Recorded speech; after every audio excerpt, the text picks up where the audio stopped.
Thank you, ladies and gentlemen.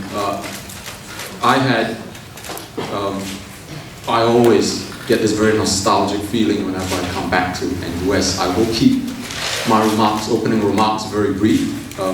From experience, it's always important to remember that your audience will always nod off after about 10 minutes of a monologue. And I find that previously with my students, it's always good to have them engage in a discussion, and that's when it's most educated, and that's when they come alive. So I will keep my remarks very short. I had wanted to ask Dr. Vincent Vijayasinghe to actually come in my place to speak, and I'm sure you would have enjoyed his very sharp intellect, his very easygoing nature. But unfortunately, the organizers had wanted party leaders to be represented on the stage, so I had half expected Prime Minister Lee Hsien Loong.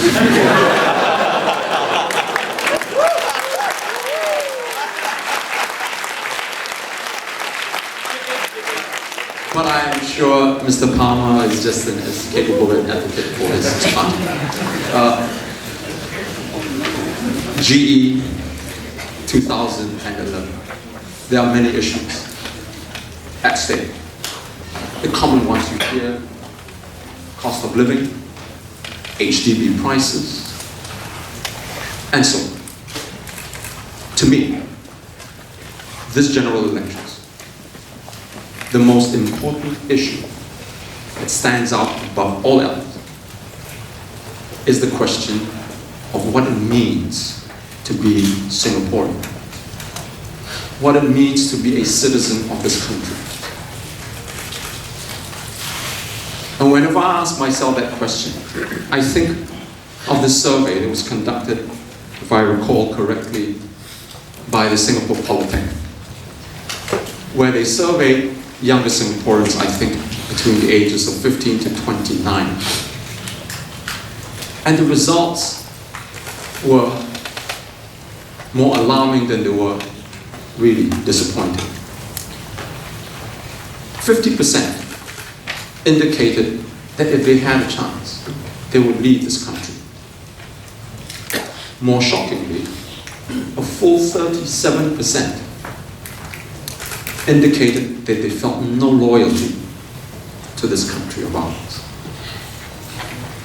This is where I take issue with the PAP. I like Ms. Sylvia Lin very much, but I have to disagree with her on this point.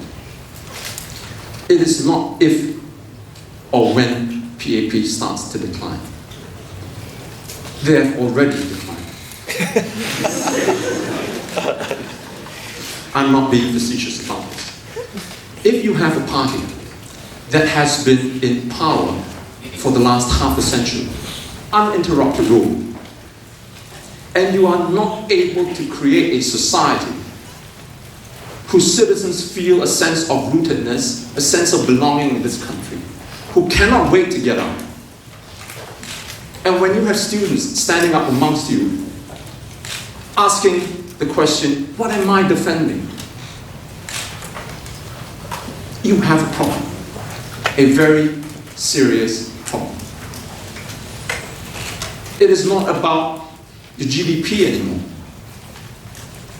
It is not about your roads, your infrastructure anymore. It's about where your heart is. And if you cannot keep Singaporeans in place, Singaporeans who were born and grew up here in this country, what have you got? We haven't been tested yet. But when we are, will we be found lacking in terms of our spiritedness, in terms of our loyalty? And this is where I want to appeal to the younger generation of PAP.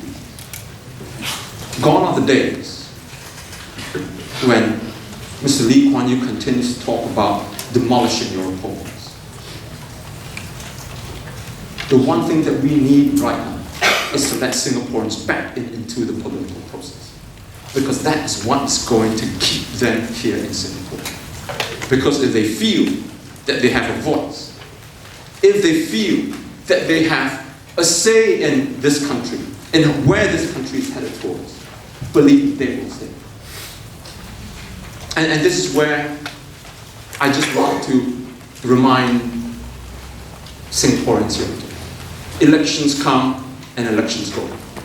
Elections does not make a democracy, and without democracy, it is going to be very difficult to hold on to your citizens.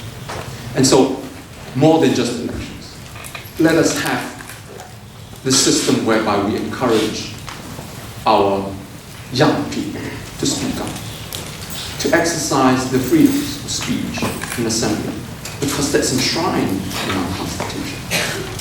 That's where we signed up to in the UN Charter. That's all enshrined in the Universal Declaration of Human Rights. And those are those namby-pamby, arty-farty kind of concepts. It is really what will keep Singaporeans rooted here in Singapore. And so, I come back to this point again. The PAP has failed Singapore, and it is a monumental failure when after 50 years, you have not been able to convince Singaporeans, young Singaporeans, this is their home, this is their country, and that it's worth fighting for. Thank you.